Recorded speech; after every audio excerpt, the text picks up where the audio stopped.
Good evening, everyone. My name is Patti Jacobson. I'm a co-core leader with Deb Hebel. And tonight I want to talk to you about God's love, compassion, and provision in my life.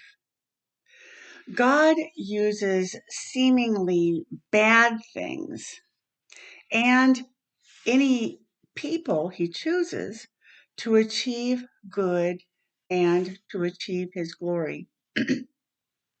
Recall the plague of darkness. It was scary when we were talking about it. It was isolating. Darkness would be immobilizing for the Egyptians. They weren't able to get things done.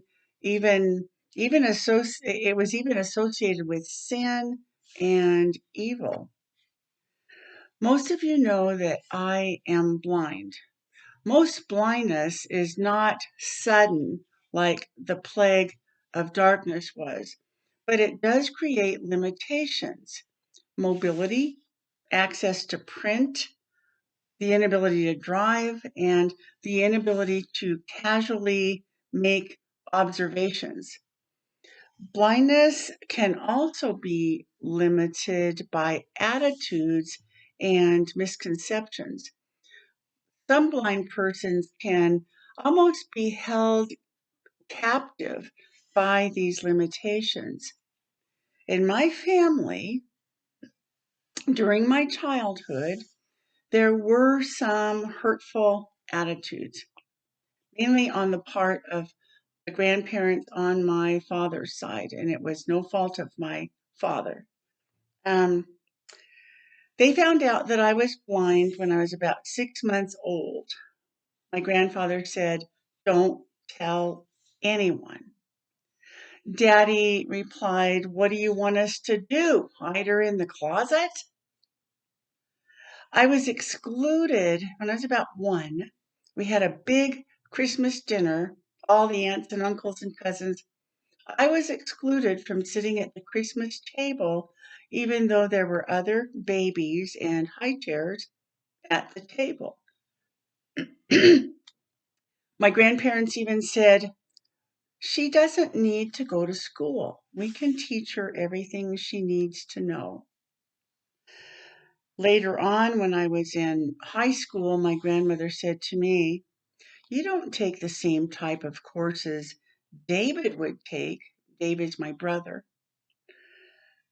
My my graduation picture, was not on the bookcase with the other grandkids.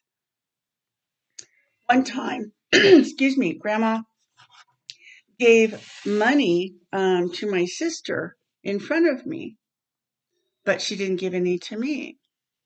And then finally, we were walking into a restaurant one time, and my grandmother said to my mom, "Here, you take her," because she didn't want to be seen walking with me into the restaurant.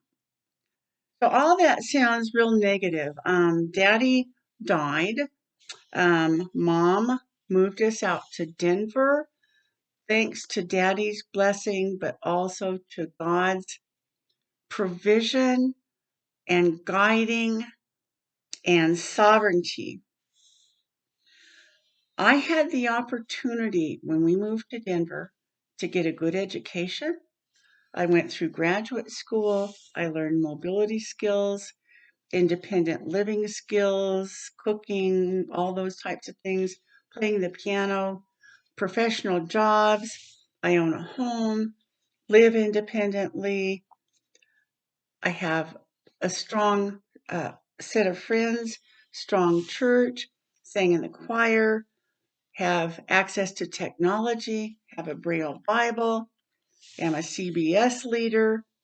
God moved my family and me out of physical and attitudinal captivity where there would have been no hope. I've learned that my blindness is not from sin. It has allowed me to counsel and teach thousands of people through my work. And I, through God's all-knowing provision, am free and independent and happy and confident in telling others how Jesus is leading me and them, if they believe, from dark, isolating blindness into glorious eternal life where we will all see. Thank you.